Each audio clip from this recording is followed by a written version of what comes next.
Assalamualaikum warahmatullahi taala wabarakatuh. Selamat datang kembali di Fiksi Cerita Horor.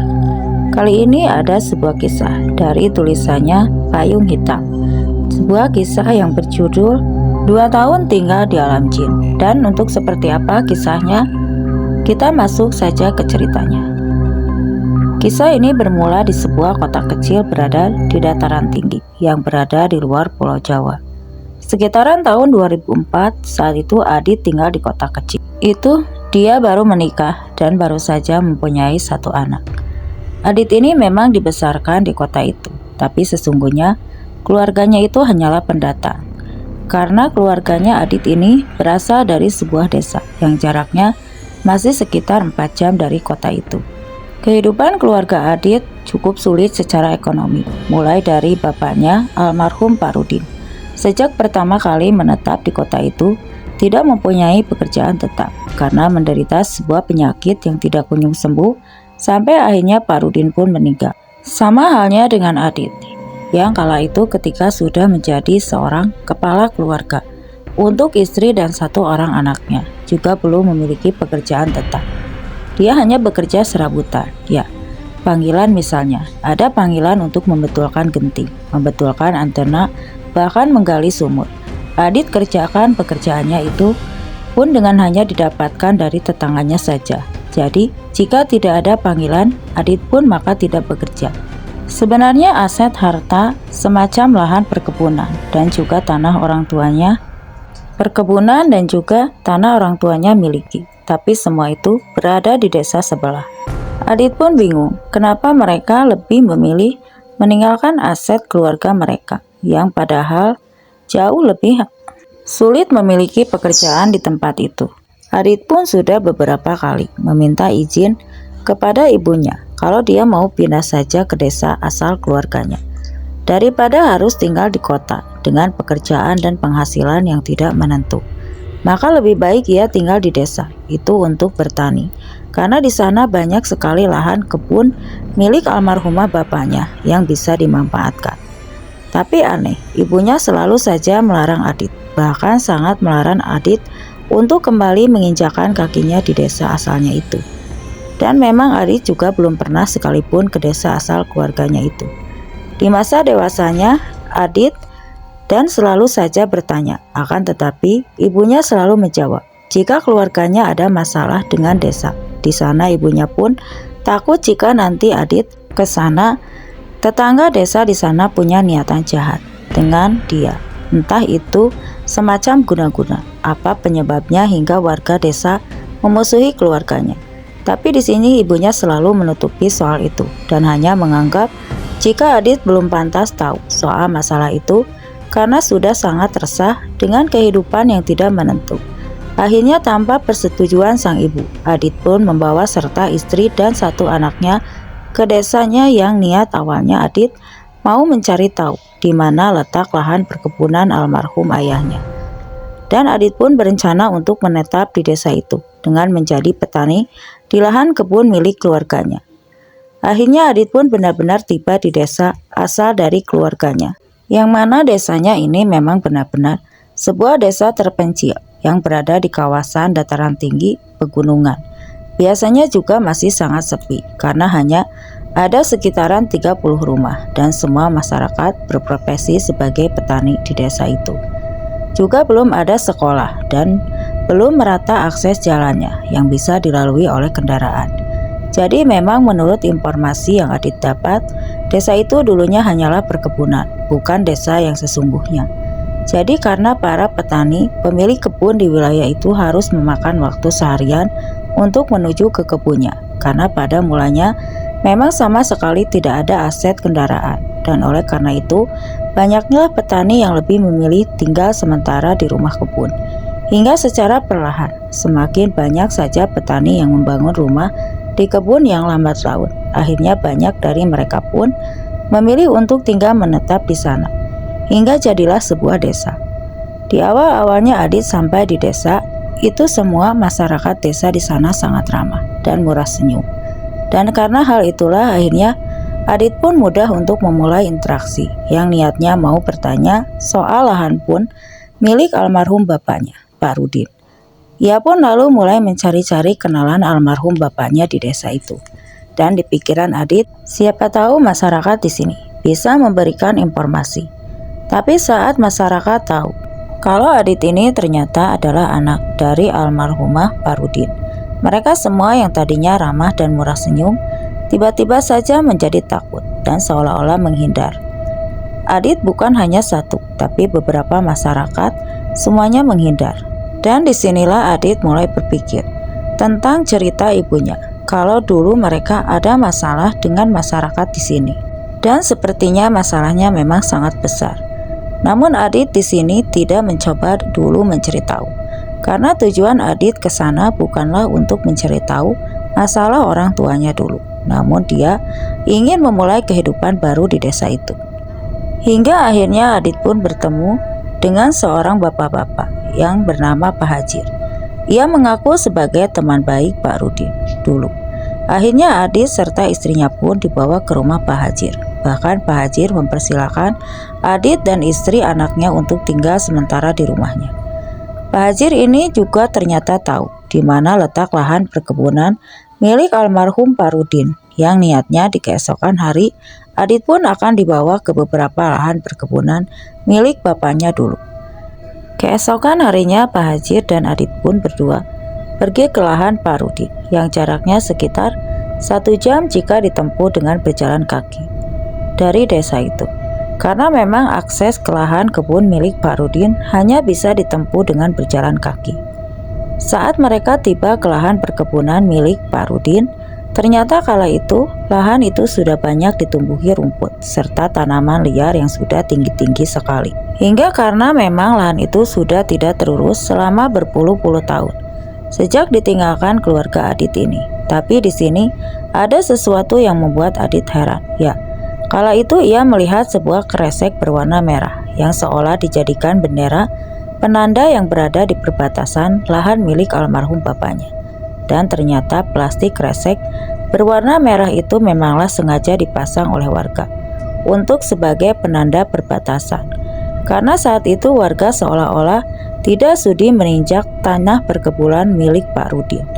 Masyarakat desa itu begitu takutnya dengan keluarganya. Akhirnya Adit pun memberanikan diri untuk bertanya kepada Pak Hajir.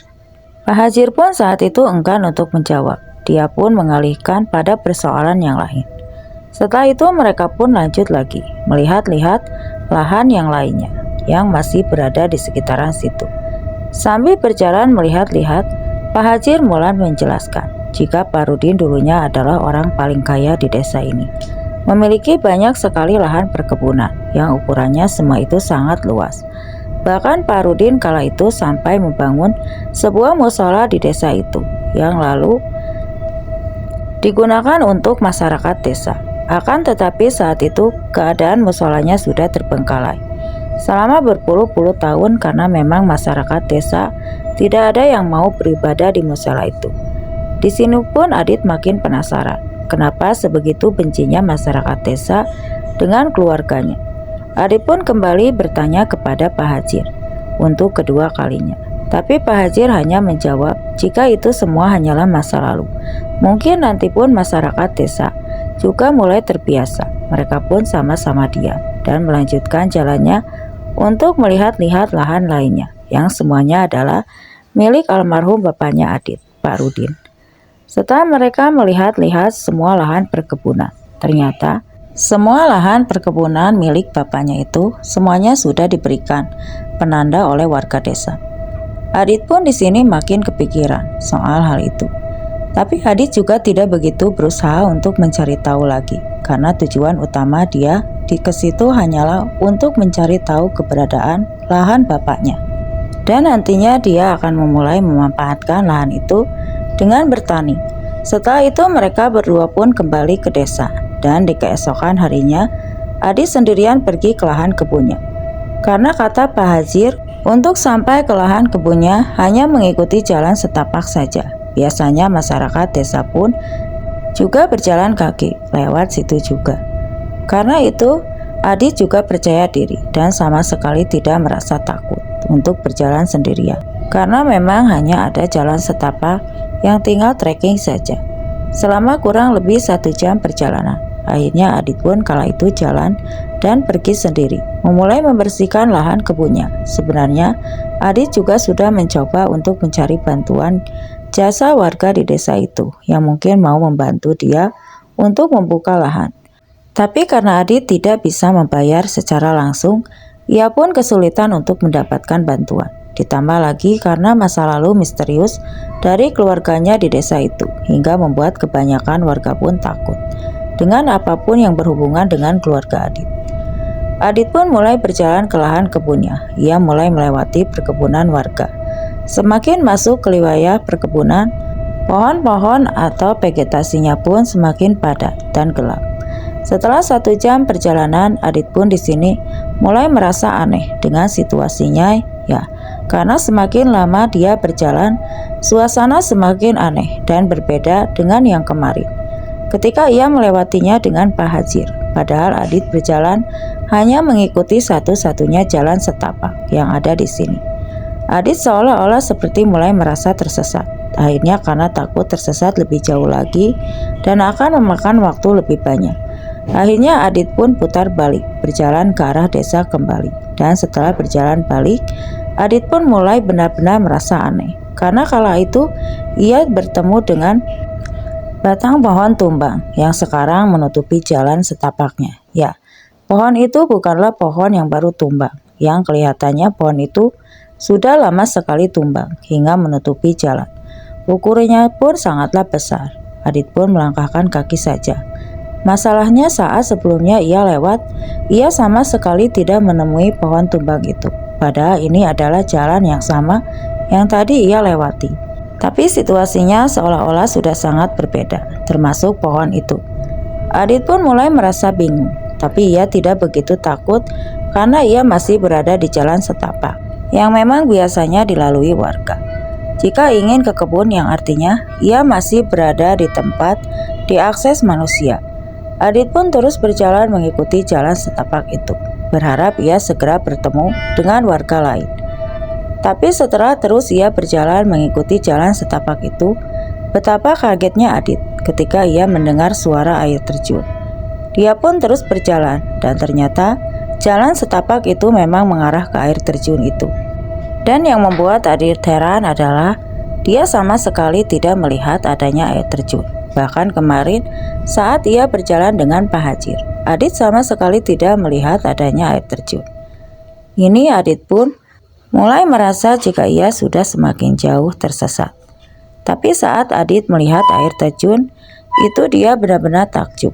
Karena air terjun itu memang sangat indah, yang dia sendiri tidak menyangka jika di balik desa itu ternyata ada air terjun seindah ini. Hari pun sudah menjelang siang. Adit pun memutuskan untuk berhenti sejenak di lokasi air terjun itu, sekaligus makan siang sambil menikmati keindahan alam yang ada di hadapan. Dia selesai makan siang, Adit pun melihat-lihat sungai. Ya, memang sangat jernih sekali sungai itu, yang akhirnya Adit pun memutuskan untuk mandi terlebih dahulu di sungai itu. Ketika ia mulai menceburkan dirinya ke sungai itu, ternyata dalamnya hanya 1 pinggang, dan saat itu dia menyelam untuk membasahi di dalam air sungai sana. Adit sama-sama mendengarkan suara tangisan wanita. Betapa kagetnya Adit pun langsung mengeluarkan kepalanya dari dalam air, dan suara itu hilang. Ya, seolah-olah suara itu berasal dari dalam air. Adit pun sempat merasa jika itu hanyalah perasaannya saja. Akhirnya ia pun mencoba lagi untuk memasukkan kepalanya ke dalam air, dan Adit pun langsung bangun, lalu keluar dari dalam sungai itu. Dan ternyata memang ia benar-benar mendengar suara teriakan wanita di dalam air. Tapi anehnya, di sini ia merasa jika suara itu sangat familiar sekali. Tapi dia belum tahu suara siapa itu. Akhirnya karena sudah takut, Adit pun langsung memakai bajunya kembali dan kembali melanjutkan perjalanan. Ia terus mengikuti jalan setapak yang memang terputus di sungai itu. Tapi di sungai itu ada semacam jembatan. Jembatan itu hanyalah sebatang pohon besar yang sering digunakan warga untuk menyeberangi sungai. Karena di seberang sungai jalan setapaknya masih terus berlanjut. Di sini Adit pun terus mengikuti jalan setapak itu. Lalu tak lama kemudian Adit mulai merasa tenang karena ia melihat ada asap. Adit pun lalu mencoba mencari sumber asap itu, yang ternyata sumber asap itu berasal dari salah satu gubuk, yang ternyata di sana ada seorang bapak-bapak petani yang terlihat sedang duduk di hadapan api. Adit pun lalu mendekati bapak-bapak petani itu. Niatnya, ia hanya berbasa-basi, lalu ia akan bertanya arah jalan ke desanya. Akan tetapi saat Adit bertanya ke arah desa, bapak petani itu malah menawarkan Adit untuk makan siang. Tapi karena sebelumnya Adit sudah makan siang dan masih terasa kenyang, secara halus dan sopan ia pun menolak ajakan bapak petani itu. Lalu bapak petani itu menjawab yang membuat Adit heran. "Ayolah makan, saya sudah menyiapkan makanan ini untuk kamu." Betapa Adit kaget. Herannya Adit, seolah bapak-bapak petani itu sudah menunggu dia, dan dia juga sudah tahu nama Adit.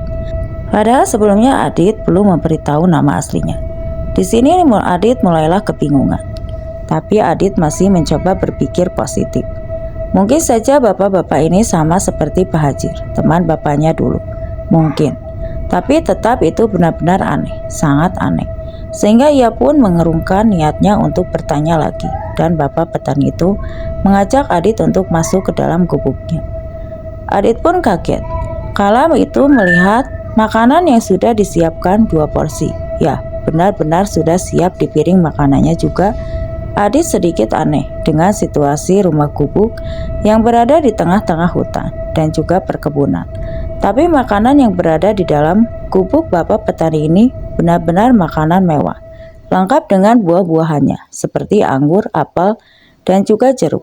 Dan rasa makanannya juga benar-benar lezat. Hingga Adit pun memakan makanan yang sudah disiapkan oleh bapak petani itu.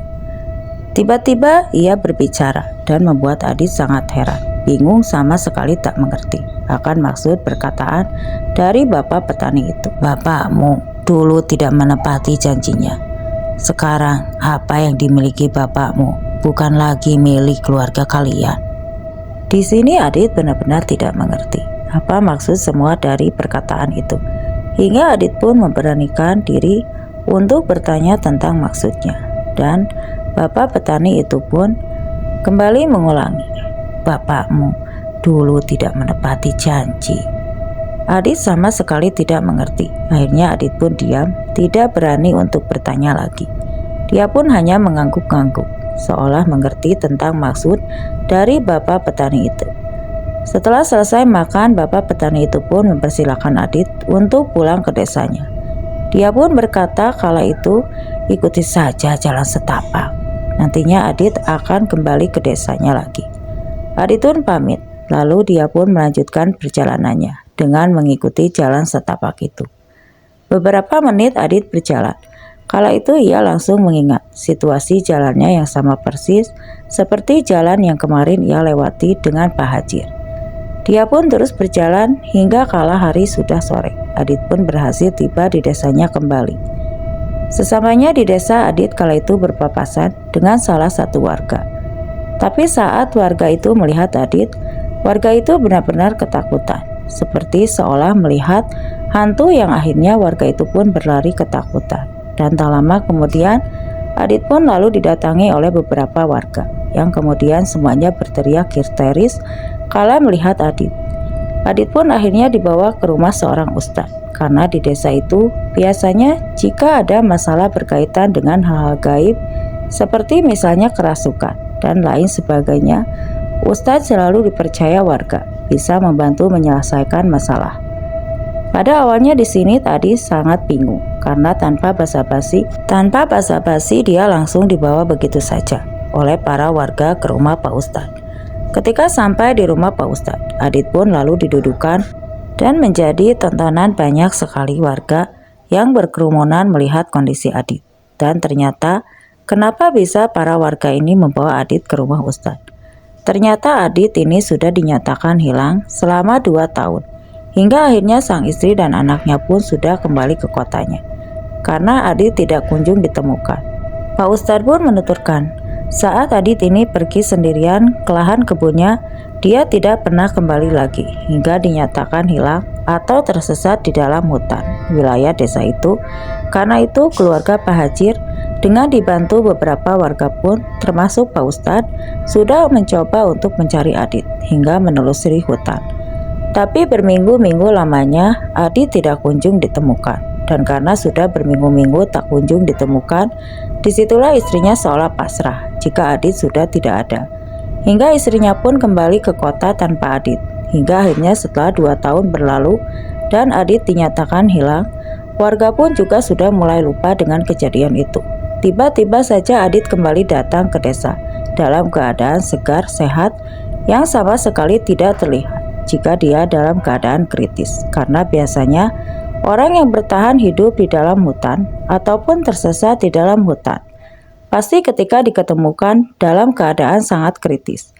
Tapi di sini keadaan Adit benar-benar normal, layaknya orang yang baru saja pulang dari kebun. Akan tetapi yang dirasakan Adit sendiri jika dia hanya merasa tersesat selama 1 hari. Betapa kagetnya Adit kala itu saat dia sedang berada di rumah Pak Ustadz. Ketika ia melihat kalender, ia melihat kala itu sudah 2006. Padahal saat ia pergi ke lahan perkebunannya itu di tahun 2004. Setelah mendengar semua penjelasan, akhirnya Adit pun dibawa kembali ke rumah Pak Hajir. Dan di sanalah Adit, Pak Hajir, serta Pak Ustadz ingin mencari tahu apa yang dialami Adit sesungguhnya.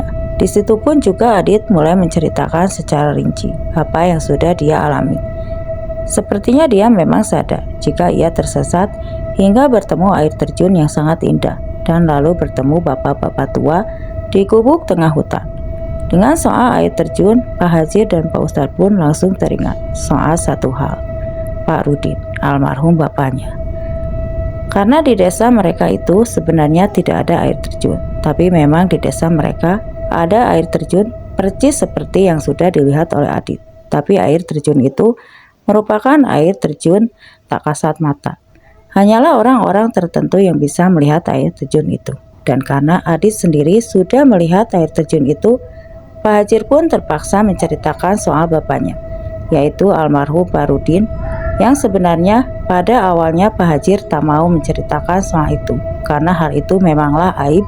Dan Pak Hajir pun juga tahu jika keluarga Adit sudah berusaha menutupi soal itu selama berpuluh-puluh tahun lamanya. Tapi kali ini pun Pak Hajir terpaksa menceritakan semua, yang mana Pak Hajir pun lalu menceritakan karena air terjun itu kuat sekali hubungannya dengan almarhum Pak Rudin. Jadi dulunya jauh sebelum Adit lahir, Pak Rudin masih menjadi warga desa di situ. Pak Rudin memang dikenal dengan orang yang paling kaya di desa itu dan orang yang paling dermawan. Ternyata Pak Rudin mendapat kekayaannya dengan cara yang salah, karena Pak Rudin sudah melakukan persugihan yang mana harus menumbalkan janin dari istrinya, ibunya Adit yang kala itu berusia lebih dari 6 bulan. Hal itu terjadi sekitar tahun 70-an. Menurut masyarakat, hal itu pun sudah beberapa kali dilakukan oleh Pak Rudin, yang mana akhirnya persugihan itu dapat terbongkar oleh karena memang masyarakat sudah memulai curiga akan hal itu dan soal keberadaan air terjun. Jadi setiap istri Pak Rudin mengalami keguguran, dulunya beberapa hari sebelumnya istrinya selalu bermimpi dan dia bermimpi untuk pergi ke air terjun yang awalnya itu seolah penanda akan terjadinya keguguran. Sehari sebelum istrinya mengalami keguguran, Pak Rudin pergi dan tidak berada di rumah. Adanya masyarakat desa yang bisa melihat adanya aura lain yang terbentuk. Air terjun diwujudkan Pak Rudin. Masyarakat yang bisa melihat air terjun itu memang ada di sekitaran hutan. Pak Rudin telah mempersembahkan janin bernyawa dari istrinya itu ke penunggu air terjun untuk mendapatkan apa yang dia inginkan. Hingga pada akhirnya ketika semua masyarakat desa sudah mulai tahu, keluarga Pak Rudin pun disudutkan oleh kebanyakan orang. Hingga akhirnya persekutuan dengan jin itu menghentikan persekutuannya tidaklah semudah itu. Awalnya jin yang sebagai sekutunya itu saat itu pun berubah menjadi musuh. Karena setelah itu Pak Rudin mulai diserang penyakit-penyakit aneh, dan itu pun terjadi saat Adit baru lahir. Karena hal itu Pak Rudin pun pindah dari desa ke sebuah kota kecil. di mana Adit dibesarkan.